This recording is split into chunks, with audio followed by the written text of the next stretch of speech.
What's going on, everyone? It's Joe here, back with Jar Jar Jargon. This is your first time to the channel, please go ahead and hit that subscribe button. So today we got a new interview from Mark Hamill. Now this is probably due to his comedy film that just came out called The Machine, but nonetheless he did talk about Luke Skywalker and the future of Luke Skywalker in Star Wars. And honestly, it's not all good, at least in my eyes, and what I want for the future of Luke Skywalker. So I'm going to share the article here. There's a lot of great pictures of Mark. He's looking really good and healthy. Who knows what he's getting back into shape for, maybe another role. There's a big picture of Mark there. But of course, the interviewer said that he really had to ask Mark about Luke Skywalker. Obviously, that is probably his most prominent or important role that he's ever played in his life. But let's take a look here and see what he said. So the article mentions that obviously Mark has appeared in The Mandalorian and the Book of Boba Fett as a deepfake version of himself, which is played by a stand-in actor, Graham Hamilton, which if you've seen the behind-the-scenes footage from the Book of Boba Fett, this guy Graham actually basically looks like Mark Hamill, a younger Mark Hamill. So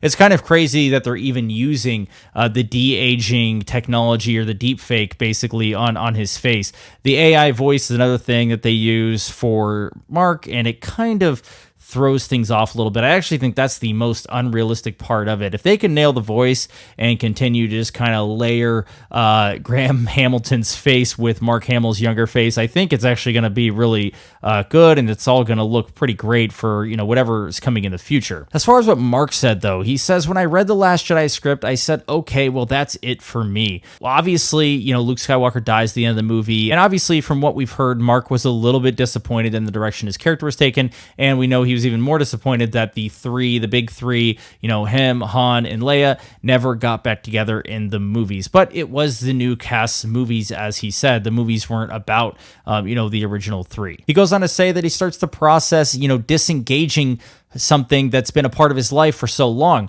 And then, of course, things changed when Jon Favreau and Dave Filoni got in touch with him about being in The Mandalorian. He was very impressed with the series, and that's really all it took to get him back into Star Wars. The interviewer does go on to kind of write outside of the quotes here about how it was a little weird that during filming, Hamill would do his scenes, and then Graham Hamilton would actually follow all of his mannerisms and try to, you know, recreate the scene basically, you know, shot for shot. He says it's unusual to see yourself like that, and also it can't be cheap, and I'm pretty sure he's right about that. It definitely can't be cheap, which kind of begs the question of why they just don't do a recast at this point. But the really interesting thing in this article is how he talks about post Return of the Jedi Luke and how people want to see a series of this Luke. I know I want to see a series of this Luke, and hopefully they can do him some justice, but he says it's not going to happen. So he says people say, oh, now you're going to be able to do a whole series of Luke post Return of the Jedi. I said, I don't think so. First of all, they don't need to tell those stories, but if they do, they could get an age-appropriate actor. Right there, it just seems like he is kind of denying that that's ever going to happen. He even says that they don't need to tell those stories, and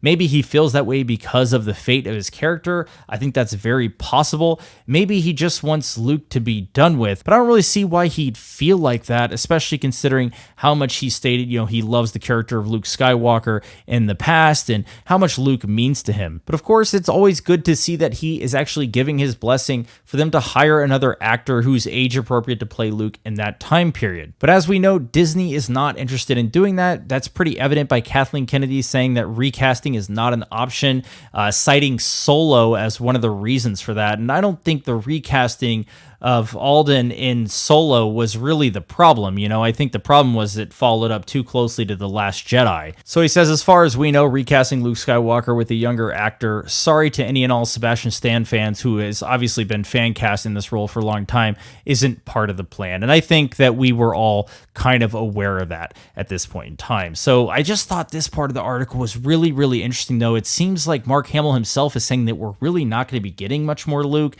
and that he really doesn't think it's necessary to get much more Luke. But I beg to differ, especially with this movie coming out, this Dave Filoni movie in the New Republic era, whether it's Heir to the Empire or not. Luke should play a massive role in the movie, and it would honestly be odd for him not to. Think about it this way. If the New Republic had a problem on their hands with Thrawn, why would they not ask the guy who blew up Death Star 1, took down Vader and Palpatine to help out with the problem, especially Leia being in the New Republic government? We know that she would ask him at some point in time to come help join the fight. Beyond that, though, the Empire probably fears Luke, and Thrawn would probably see Luke as his number one target to take out and his number one threat at this point in time because of what Luke's done in the past. I actually find it really odd that Gideon didn't even mention Luke Skywalker coming onto his ship and slicing up all the Dark Troopers to the Shadow Council at all during Season 3 of The Mandalorian.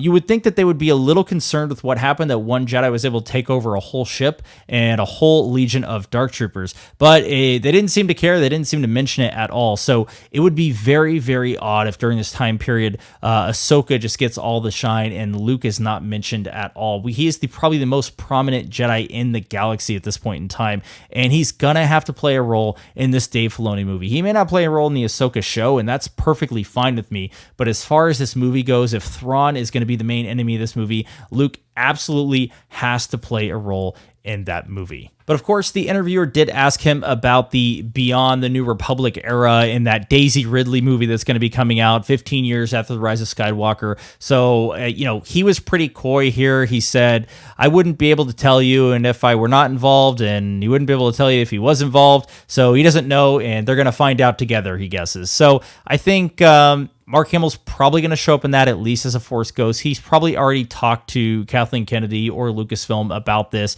Just with this answer, he's basically saying that everything's very confidential and he can't really talk about it, which is kind of actor speak for, I'm probably doing that, but I can't talk about it at this point in time. That's really all of the Star Wars focus in the article. There was a portion here towards the end where Mark talks fondly of the big three. That's Harrison Ford and Carrie Fisher and himself, and kind of, the Walk of Fame situation that went down a couple weeks ago where he got to speak on behalf of Carrie Fisher or for Carrie Fisher at that event. And then he talks about, obviously, how Harrison Ford spoke at his Walk of Fame ceremony. So I definitely highly recommend the article. Head over to Esquire and check it out. Always good to hear from Mark Hamill. But I am a little bit concerned about how Mark Hamill addressed New Republic era Luke and how we probably don't need those stories. I absolutely do think we need those stories, especially to try and fix some of his characterization from The Last Jedi. But let me know what you guys think. Do you think Luke is going to show up in these future shows? I'm really hoping he does. So drop a comment. And if you like the video, please do hit like and subscribe. And thanks for watching. Lolo Mataafa.